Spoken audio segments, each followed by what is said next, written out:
Bueno, recuerde, presidente, es nuestro empleado. El lenguaje corporal era inequívoco. Un lenguaje que grita que el presidente mexicano está severamente debilitado, no solo física, sino políticamente. Y es que el pasado 5 de febrero llegó casi arrastrando los pies, cabizbajo y malhumorado, al recinto en donde se conmemoró el 106 aniversario de la promulgación de la Constitución. Peor aún, minutos antes del evento, el rencoroso presidente ordenó cambiar el orden de prelación de los lugares que ocuparían los presidentes de la Corte y del Congreso. Ordenó arrinconar a la ministra presidenta de la Suprema Corte y el diputado presidente del Congreso. Pero no contó con la derrota que, de manera impensable pero valiente, le propinó la ministra presidenta de la Corte, Norma Piña, quien permaneció sentada al arribo del mandatario. Es decir, Norma Piña impuso el verdadero protocolo de una democracia representativa y regida por la histórica y poderosa división de poderes. Por eso no se puso de pie ante la llegada de un López Obrador que la miró de reojo con un inevitable gesto de rabia contenida. Sí, una mujer valiente y exigente del respeto a la división de poderes y que regaló una valiosa lección de congruencia, valentía y respeto a las mujeres de México y a los mexicanos todos. Una lección que, por cierto, debiera avergonzar a muchos políticos varones, en su mayoría cobardes, que no se atreven a enfrentar al tirano López Obrador, como lo hizo la ministra presidenta de la Corte.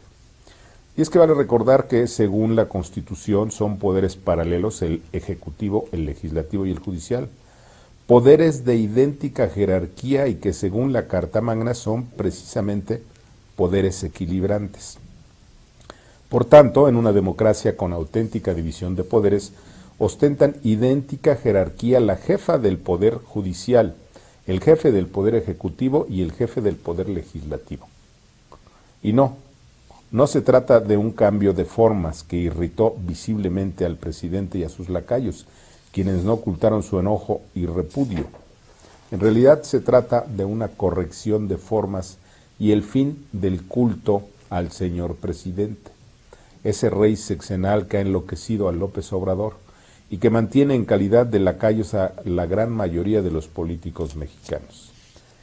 Y para fortuna de todos fue una mujer la que logró tal corrección de las formas constitucionales, la que puso fin al añoso culto lacayo al señor presidente.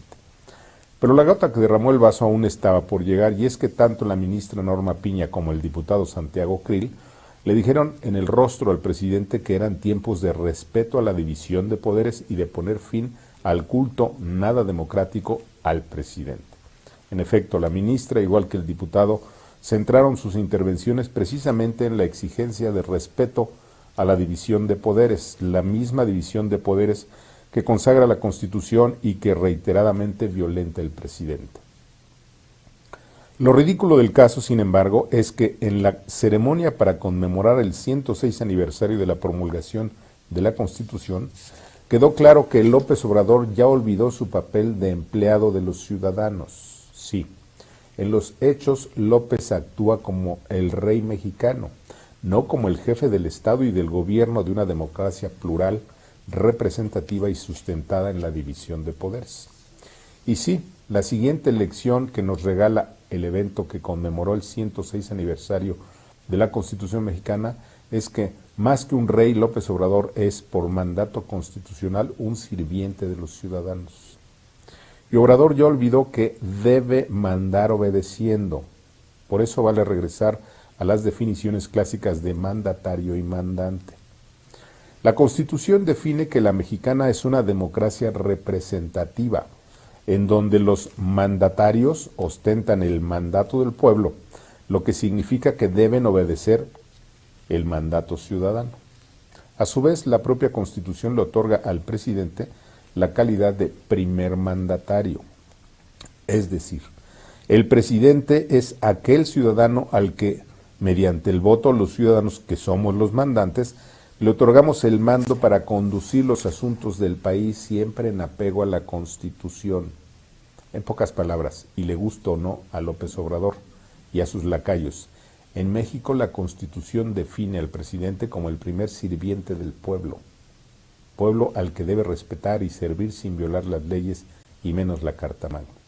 Y sí, no lo olvide, presidente, usted es nuestro empleado, empleado de todos los mexicanos, no es el soberano de México. ¿Lo entendió? Al tiempo. ¿Qué le pareció?